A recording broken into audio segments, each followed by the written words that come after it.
இப்போ இதே சத்யராஜ் வந்து பல மேடைகளில் கூட நடித்த நடிகைகள் அதை நீங்கள் உள்ளே போய் பார்த்தீங்கன்னா வேற மாதிரி இருக்கும். இதெல்லாம் இங்கே நடந்துருக்கு. ஆனால் இன்னைக்கு நீங்கள் வார்த்தைகளை கவனமாக பயன்படுத்துவீங்க.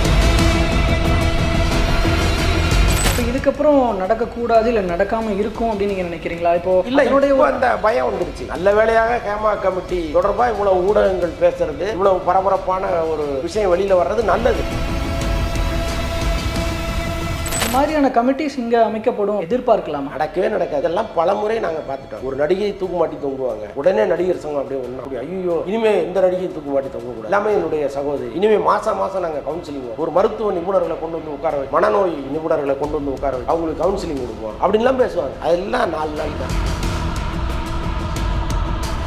புகார் அளித்த நடிகைகள் நீங்கள் எல்லாரையுமே பாருங்க, ரொம்ப சாதாரணமான நடிகைகளாக இருப்பாங்க. பணபலம் மிக்கவர்களோட பணம் இல்லாதவர்கள் மோதுறாங்க. இன்னொன்று அங்கே போயிட்டீங்கன்னா அவங்க கேட்குற கேள்விகள் இந்த நேர்கொண்ட பார்வையில் வந்து ரங்கராஜ் பாண்டே கேட்பார்ல, அதுதான் வந்து கோர்ட்டில் நடக்கும். அப்போ நீங்கள் ஆட்டோமேட்டிக்காக இது எல்லாமே ஒரு கட்டத்தில் உடஞ்சிடும். இந்த விஷயம் இதில் இன்னும் தொடர்ந்து பெரிய புள்ளிகள் சிக்குவார்கள் அப்படிங்கிற ஒரு பாயிண்ட் தென்படுது அப்படின்னு பார்க்குறீங்க. இல்லை, ஏதோ கொஞ்சம் பக்கங்களை காணும்னு சொல்கிறாங்க. அந்த பக்கத்தில் பேர்கள்லாம் வெளியே தான் சொல்கிறாங்க. இந்த பெரிய புள்ளிகள்லாம் அதுக்குள்ளே இருந்ததுனால தானே பக்கமே காணா போகுது. இதே ஆரியாவை விஷால் சொல்லியிருக்கிறாரு, ஒரு பிக்கப் ட்ராப் நடிகர். ஒரு நடிகை ஷூட்டிங்லேருந்து கிளம்பும் போது இவர் தான் போய் பிக்கப் பண்ணுவார், இவர் தான் ஷூட்டிங்கே கொண்டு வந்து ட்ராப் பண்ணுவாருன்னு சிரிச்சுக்கிட்டே சொல்லியிருக்காங்க. நடிகர் சங்கம், இந்த சங்கம் பொறுப்பா பதில் சொல்லணுங்கிறது தான் அவங்களுடைய பதில். வெறும் விஷால்ங்கிறது 2ஆம் பட்சம். நீங்க ஒரு நடிகர் சங்க பொறுப்புல இருக்கீங்க, எல்லாத்தையும் நீங்க தானே எடுத்து சரி பண்ணணும். நீ செருப்பால் அப்படின்னு போயிட்டேன்னா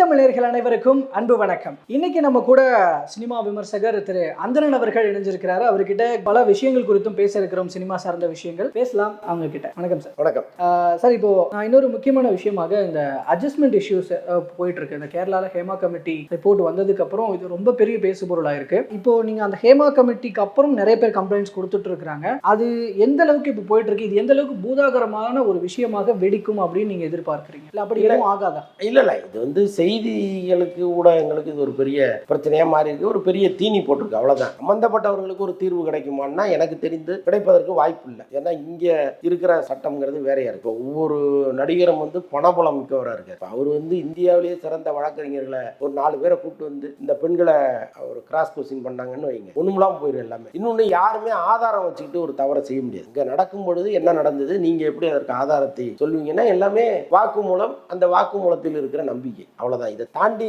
நீங்க ஒன்றும் காமிச்சிட முடியாது. அப்போ ஆக மொத்தம் இது எல்லாமே உடைஞ்சிரும். ஆனால் அதற்கு முன்னால ஒரு டேமேஜ் இருக்கு பாருங்க, ஒரு கேரக்டர் அசாசினேஷன், அது ரொம்ப பயங்கரமா இருக்கும். அநேகமாக பல நடிகர்களை வந்து தூக்கு மாட்டி தொங்க விடாத குறைதான். பாக்கி எல்லாமே வந்து இதா இருக்குமோ, அதா இருக்குமோ, அவரா இருக்குமோ, இவரா இருக்குமோங்கிற அளவுக்கு வச்சு செஞ்சுட்டாங்க. இதுதான் அவங்களுக்கு கொடுக்குற தண்டனை. இதை தாண்டி அவங்கள சிறையில் தள்ள முடியும் அப்படிங்கிறதெல்லாம் எனக்கு நம்பிக்கை இல்லை. ஏன்னா இது தொடர்ந்து இதோட நிற்காம, கமிட்டி ரிப்போர்ட்டாக நிற்காம, அது பேசுபொருளாக மட்டும் நிற்காம, தொடர்ந்து இது வந்து விசாரிங்கன்னு கோர்ட்டு சொல்லி அந்த ஆக்ஷன்ஸும் ஒரு பக்கம் போயிட்டு இருக்கு. ஸோ அதனால இல்லை, விசாரணையில தான் நான் சொல்றேன். நீங்க அடுத்த கட்டத்துக்கு போகும்பொழுது இது எல்லாமே நிறுத்து போய், ஏன்னா பணபலம் மிக்கவர்களோட பணம் இல்லாத மோதுறாங்க. புகழ்பெற்ற நடிகைன்னா அவங்க வெளியில சொல்லவே மாட்டாங்க. இப்ப இந்த புகார் அளித்த நடிகைகள் நீங்க எல்லாரையுமே பாருங்க, ஒரு ரொம்ப சாதாரணமான நடிகைகளா இருப்பாங்க அல்லது துணை நடிகைகளா இருப்பாங்க. இவங்களுக்கு வந்து இந்த போராட்டத்தை எதிர்கொள்கிற சக்தியே இருக்காது. இன்னொன்னு அங்க போயிட்டீங்கன்னா அவங்க கேட்கிற கேள்விகள் இந்த நேர்கொண்ட பார்வையில வந்து ரங்கராஜ் பாண்டே கேட்பார்ல, அதுதான் வந்து கோர்ட்ல நடக்கும். அப்ப நீங்க ஆட்டோமேட்டிக்கா இது எல்லாமே ஒரு கட்டத்துல உடஞ்சு போகும். பட்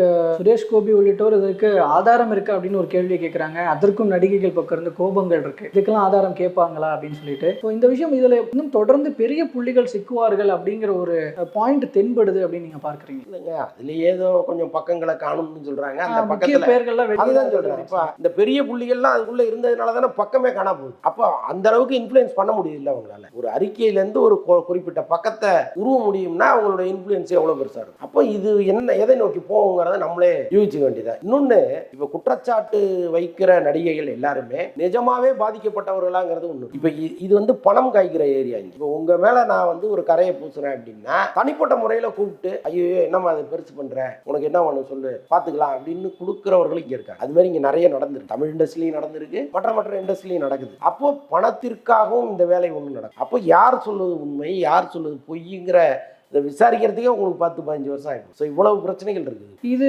சார்ந்து இதனுடைய தாக்கம் இப்போ தமிழ் இண்டஸ்ட்ரிக்குள்ளேயும் வந்துருச்சுன்னு நினைக்கிறீங்களா? தமிழ் இண்டஸ்ட்ரியில் ரொம்ப காலமாக அந்த பிரச்சனை இருக்குங்க. இல்லை, அதாவது இந்த வாய்ஸ் ரைஸ் அவுட் பண்ணுறது சொல்கிறேன். ரைஸ் அவுட் யார் பண்ணுறாங்க? இன்னைக்கு சமந்தா சொல்கிறாங்க, ராதிகா சொல்கிறாங்க, குஷ்பு சொல்கிறாங்க. குஷ்பு கூட வந்து ரொம்ப டேரிங்கெல்லாம் சொல்ல மாட்டேங்கிறாங்க. இங்கே ரொம்ப நல்லவங்க இருந்தாங்க, எங்களெல்லாம் அவங்க அப்படி பூ மாதிரி பார்த்துக்கிட்டாங்கன்னா அவங்க சொல்கிறாங்க. இவங்க சொல்கிற நடிகர்கள் மீதெல்லாம் ஷக்கீலா, குட்டி பத்மினி, இந்த மாதிரி சில ஆக்ட்ரஸஸும் அதாங்க வளர்ந்து ஸ்டார் ஆன நடிகைகள் சொல்வதுங்கிறது வேற யார். நீங்கள் வளர்ந்து வெற்றி பெற முடியாத நடிகைகள், இங்கே தொடர்ந்து சிக்கிட்டு அவஸ்தப்பட்ட நடிகைகள் சொல்றதுல பாதி உண்மை இருக்கு. அப்போ அதை நம்ம பார்க்கணும். இப்பெல்லாம் வந்து நடிகர் கார்த்தி மீதோ அல்லது மற்ற நடிகர்கள் மீதோ பெரிய நம்பிக்கை வச்சு சொல்றாங்க, அவங்க தான் வந்து எங்களை ரொம்ப பாதுகாத்தாங்கலாம் சொல்றாங்க. பட் அவங்க மேலே நிறைய குற்றச்சாட்டுகள்லாம் இங்கே இருந்திருக்கு. அவங்களுக்கு வேணா இல்லாமல் இருக்கலாம். அதே மற்றவர்கள் பார்வையில் பார்க்கும்போது அவங்க எப்படிப்பட்டவர்கள்ங்கிற கேள்வி இங்கே இருக்கு இல்லையா? ஸோ அது மாதிரி வந்து ராதிகா சொல்வது கிட்டத்தட்ட கொஞ்சம் போல்டா அவங்க பேசுறாங்க. ஆனாலும் அவங்க காலத்தில் அவங்க விட்டுட்டாங்க. உங்களுக்கு கண்ணுக்கு தெரிஞ்சு இவ்வளவு விஷயங்கள் நடந்திருக்குல்ல,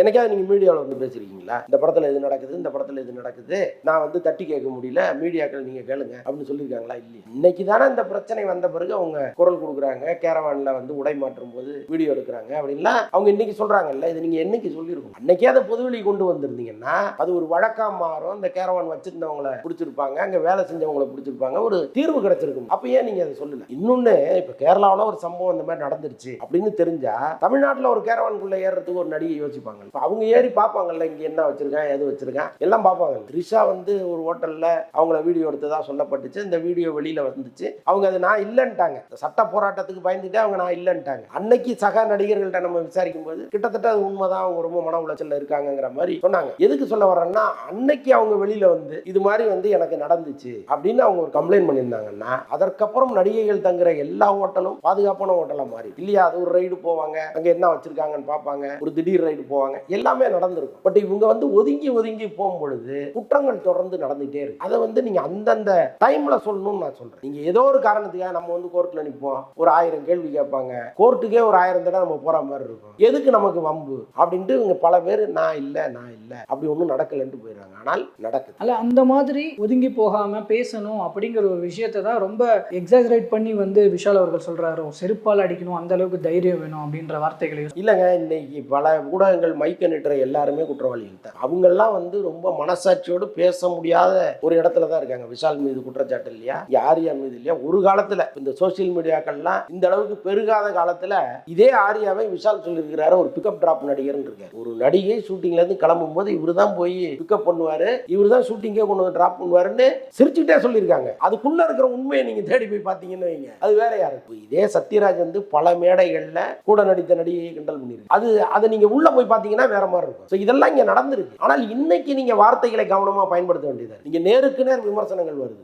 ஒரு அன்னைக்கு 2 நாளைக்கு முன்னாடி கேராஜன் ஏதோ ஒரு மேடையில வந்து ஒரு நடிகையை விமர்சிக்கிறாரு, கழுவி ஊத்திட்டாங்க. இது வந்து 10 வருஷத்துக்கு முன்னாடி நடந்திருக்குமானா நடந்திருக்கு. ஆனால் இன்னைக்கு எல்லாருக்குமே ஒரு கோபம் உள்ளுக்குள்ள இருக்கு. நீ ஏன்டா இப்படி பண்ற அப்படிங்கிறது உடனே கேட்கக்கூடிய வாய்ப்பு அவனுக்கு இருக்கு, கேட்டுறான். இது வந்து 10 வருஷத்துக்கு முன்னாடி இல்ல. அந்த காலகட்டத்தில் ஆடினவங்க ஒரு கூட்டம் இருக்கு. அதெல்லாம் என்ன பண்ணுவீங்க நீங்க? அதனால பழைய கதை தான். இதுக்கப்புறம் நடக்குதான்னு பாருங்க. நடந்த வரைக்கும் ப்ரூஃப் கிடையாது, எதுவுமே அவங்கள பண்ண முடியாது. அப்புறம் எதுக்கு ஒரு வெட்டியான ஒரு பேச்சு? அப்ப இதுக்கப்புறம் நடக்கக்கூடாது இல்ல நடக்காம இருக்கும் அப்படின்னு நீங்க நினைக்கிறீங்களா? இப்போ இல்ல, என்னுடைய அந்த பயம் வந்துருச்சு. இந்த நல்ல வேளையாக ஹேமா கமிட்டி தொடர்பா இவ்வளவு ஊடகங்கள் பேசுறது, இவ்வளவு பரபரப்பான ஒரு விஷயம் வெளியில வர்றது நல்லது. ஒரு 2 நாளைக்கு முன்னாடி ஒரு நிகழ்ச்சி நடந்துச்சு. அர்ஜுனுடைய உறவினர் நடிச்ச ஒரு படம். அந்த படத்தினுடைய கதாநாயகி பக்கத்துல அர்ஜுன் நிக்கிறாரு, ஒரு அடி தள்ளி கவனமா நிக்கிறார். போட்டோல கூட நம்ம வந்து ஒரு தவறான பார்வை மற்றவங்களுக்கு வந்துடக்கூடாதுன்னு நினைக்கிறார். இந்த பயம் ஷூட்டிங் ஸ்பாட்ல உங்களுக்கு வரணும், ஷூட்டிங் முடிஞ்சு வீட்டுக்கு வரும்போது வரணும், இன்னொரு நடிகையை கூப்பிடும் போது வரணும். அப்போ இவ்வளவு பெரிய பிரச்சனை இங்க கிரியேட் ஆகிறது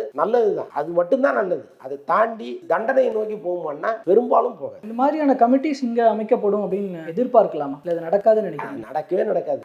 தமிழ் சினிமாவில் இதெல்லாம் பல முறை நாங்க பார்த்துட்டோங்க. ஒரு நடிகை தூக்கு மாட்டி தொங்குவாங்க, உடனே நடிகர் சங்கம் அப்படியே ஒண்ணா ஐயோ இனிமே எந்த நடிகையும் தூக்கு மாட்டி தொங்க கூடாது, எல்லாமே என்னுடைய சகோதரி, இனிமே மாசம் நாங்க கவுன்சிலிங் வைப்போம். ஒரு மருத்துவ நிபுணர்களை கொண்டு வந்து உட்கார வச்சு, மனநோய் நிபுணர்களை கொண்டு வந்து உட்கார வச்சு அவங்களுக்கு கவுன்சிலிங் கொடுப்போம் அப்படின்லாம் பேசுவாங்க. அதெல்லாம் 4 நாள் தான். அதுக்கப்புறம் அந்த அப்படி ஒரு கூட்டம் நடக்கவே நடக்காது, பல வருஷமா நடக்காது. அதே மாதிரி ஏதாவது ஒண்ணு ஒரு சம்பவம் நடக்கும், உடனே எல்லாம் கூடுவாங்க, இதுக்கு தீர்வு காணும் வகையில் ஒரு கமிட்டி அமைக்கப்படும் அப்படிம்பாங்க. ஒரு கமிட்டி அமைக்க மாட்டாங்க. இது மாதிரி பல முறை பார்த்துட்டேன். விசாகா கமிட்டின்னு ஒண்ணு இங்க பேசினாங்க, என்ன ஆச்சு விசாகா கமிட்டி? ஒண்ணுமே நடக்காது. இதுல விஷால் அவர்கள் பேசினதுக்கு அப்புறம் தான் ராதிகா அவர்கள் வாய் திறந்திருக்கிறாங்க அப்படிங்கிற ஒரு வகையில ஒரு ஆர்டிகிள் ஒன்று படித்தேன். அதில் வந்து விஷாலை சிக்க வைக்கும் வகையில் சிக்க வைக்கணுன்ற ஒரு கோணத்துல தான் ராதிகா அவர்கள் பேசியிருக்கிறாங்கன்னு ஒரு ஆர்டிகிள் ஒரு இதுவா போட்டிருந்தாங்க. அதை படிச்சேன். அப்படி ஏதாவது இருக்கிறதாக நினைக்கிறீங்களா? இல்ல, ராதிகா அவர்களுடைய பேச்சு இல்லங்க. இப்போ லிவிங் டுகெதர், ஒருவருக்கொருவர் அன்போடு ஒரு விஷயத்தை செய்யறது அதுங்கிறது வேற. அது இந்த ஹேமா கமிட்டிக்குள்ள வராது. இது பரஸ்பரம் ஒருத்தருக்கு ஒருத்தர் சம்மதத்தோடு ஒரு தவறு நடக்குதுன்னு வைங்க, அது இதுல வராது. அது எங்கேயுமே வராது. ஒரு ஆணும் பெண்ணும் தனிப்பட்ட முறையில் எடுக்கிற முடிவு.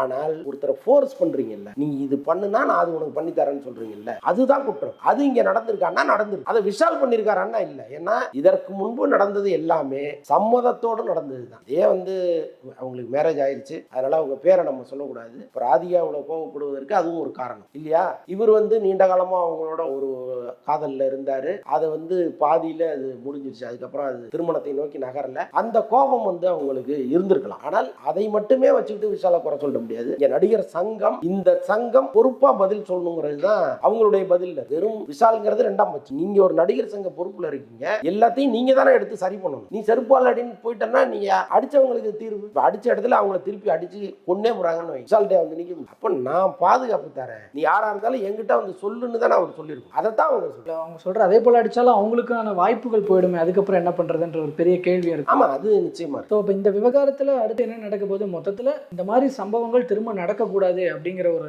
எண்ணம் தான் எல்லாருக்கும் இருக்கு. இல்ல, ஓரளவுக்கு எல்லாருக்கும் பயம் வந்துருக்கு. ஏன்னா எந்த நடிகையாக இருந்தாலும் இனிமே அமைதியா இருக்க மாட்டாங்க. ஒரு 5 வருஷம் கழிச்சு கூட பேசிடுவாங்க. இன்னைக்கு சூழ்நிலை இல்லைன்னா கூட ஒரு 5 வருஷம் கழிச்சு நம்மளை போட்டு கொடுத்துருவாங்க. அன்னைக்கு நம்ம தலை குனிஞ்சு நிக்கணுங்கிற ஒரு எண்ணம் இன்னைக்கு அநேகமா பல பேருக்கு வந்திருக்கு. இது வேணா ஒரு மாற்றமா நம்ம நினைச்சுக்கலாமே தவிர இதை தாண்டி சம்பந்தப்பட்டவர்களுக்கு எந்த வகையிலும் தண்டனை கிடைக்கவே கிடைக்காது. இது வரைக்கும் பல்வேறு தகவல்களையும் கருத்துக்களையும் எங்களோடும் எங்கள் மூலமாக மக்களோட பகிர்ந்துகிட்டதுக்கு ரொம்ப நன்றி. நன்றி.